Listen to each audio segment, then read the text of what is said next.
Greetings, and more greetings to you, good people. My name is DJ Holly, and welcome to Point 5 Creative Studios Chitubu, che content Chitubu, chisingapu Chitubu, chinonwa nemunhu wese Chitubu, chakavhenekwa, chikaongororwa nana mazvikokota kunzi aiwaka Chitubu ichi chine content iri healthy, content iri clean, content yakachena, yakakodzera kunge chikonsumwa nemunhu akaita kunge iwewe. Ndosaka uri panapa muzuva ranhasi. So if it's your first time here, dzvanya subscribe button and the notification bell so that you don't miss out on any exciting content uploaded. Asi kana wanga wagara uri mugari wepanapa, ndangokutenda nekuita sei nekukurumidza kubhadhara rent. Thank you very much for supporting Point 5 Creative Studios.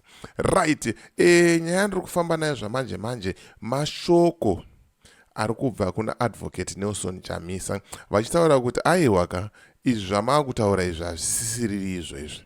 Muda kuextenda chii chamamboita so far chamungamba mati rega extend term yapresident arambe achitonga? Pakashata.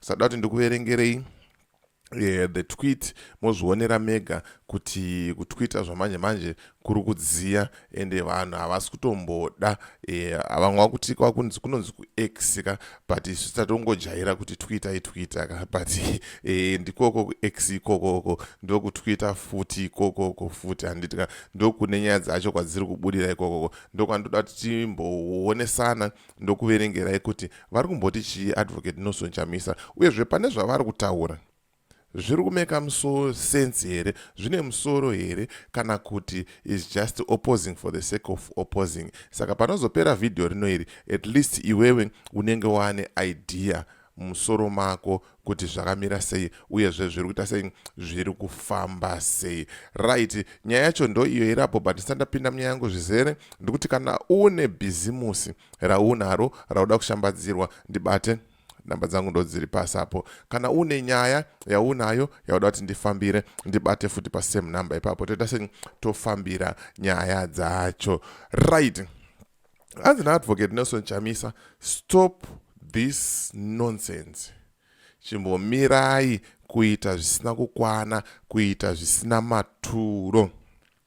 Ari kureva anapa, ari kureva vaMnangagwa nemasupporters eZanu PF neizvo zvimbwasungata zveZanu PF zvinotevera 2030 mantra. Nditika zviri kutaura izvo kuti 2030 achange aripo, zviri kutaura izvo kuti tauda kuita constitution amendment, hazviko izvo zvinhu zvakadaro. Ndozviri kutaura kunzi stop this nonsense. Zvikanzi you want to extend pain and suffering. Vakomana zvamanje zvimwe zvese tingataure zvedu, but vanhu vatambura muZimbabwe, vanhu vari kurwadziwa muZimbabwe, zvinhu hazvina kumira zvakanaka. Only a handful of people vanokwanisa kutaura kuti isu tiri kudya tigere, but the rest vari kuita chipfambi, vari kuita umbavha, vari kurarama nekupema.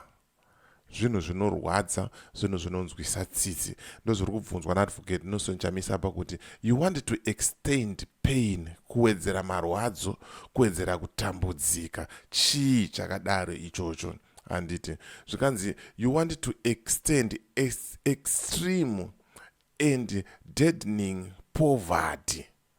Muda kuwedzera nzara inouraya vanhu, nzara iri kuuraya vanhu.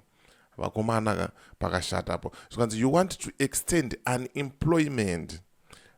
90% yemageto youths haasi kuenda kubasa, vakagara mumakona, ndopavanopedzisira vakuenda kumatouchline, vakuputa fodya mbanje, vakutora zvinodhaka. Ndo zvamuda kuextenda izvozvo. Zvikanzi you want to extend hunger and lack. Hanzi zvinenge zvichingoshayikwa, vanhu vane nzara, chakati chashayikwa, chakati lack of chakati zvinenge zvichingoshayika. You want power outages, electricity shortages and water shortages.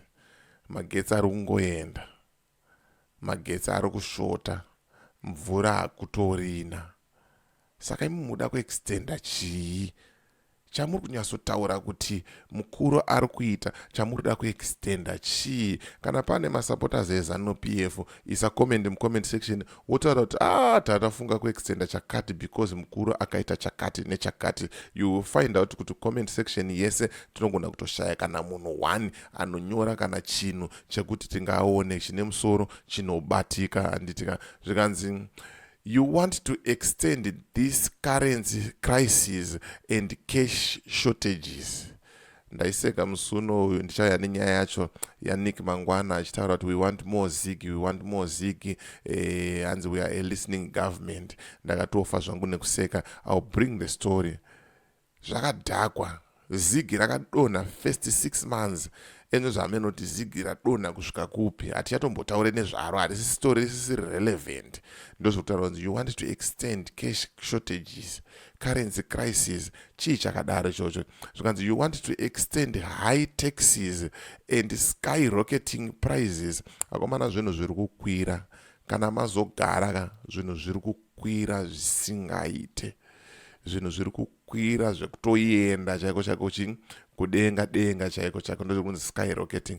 Zvikanzi you want to extend oppression, you want to extend fear, hate and intimidation, you want to extend terror and violence, you want to extend conflict, you want to extend the nation's isolation, you want to extend looting and corruption.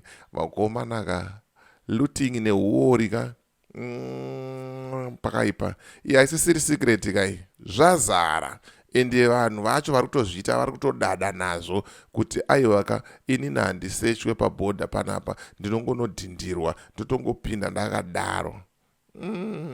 Pakaipa pari kupisa. Ndo mashoko ari kutaurwa nani naadvocate Nelson Chamisa aya kuti akomanaka matikuwadza muda kuextenda chii. Vamwe vazotaura kuti dying hospitals enda kufa kuri kuitwa muvanhu mumahospital, muda kuwedzera chaos mueducation system, muruda kunhingirina kuti mapensioners aramba achisafa. You want to extend the suffering of workers and civil servants, you want to extend the closing down of business. Pakashata. Ndo mashoko avanga achitaura aya. Azonoperera zvavo pasi pekupedzisira zvikanzi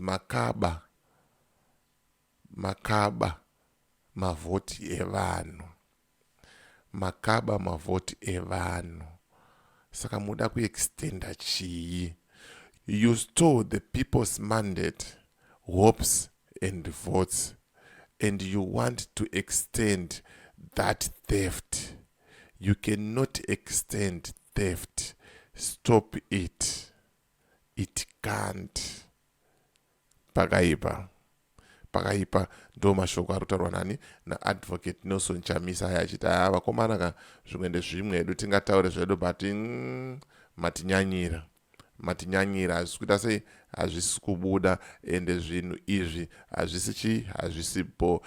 Pazoitawo macomments akawanda ende vanhu vanga vachitaurawo zvakasiyana siyana. Zvikanzi only if we are quick, and only if we quickly take it to the streets. Vanhu vari kutoda zvamanje vanhu vari kutoda kutongoudzwa izwi vakatomhanya kupinda mumastreet. Handiziva hangu kuti zvichafamba sei uye zvichange zvakamira sei, but sezvamunogara muchiziva kuti advocate Nelson Chamisa havawanzo kurudzira kuita sei, kuita bongozozo nemhirizhonga handitika. So those are the comments aripo zvamanje.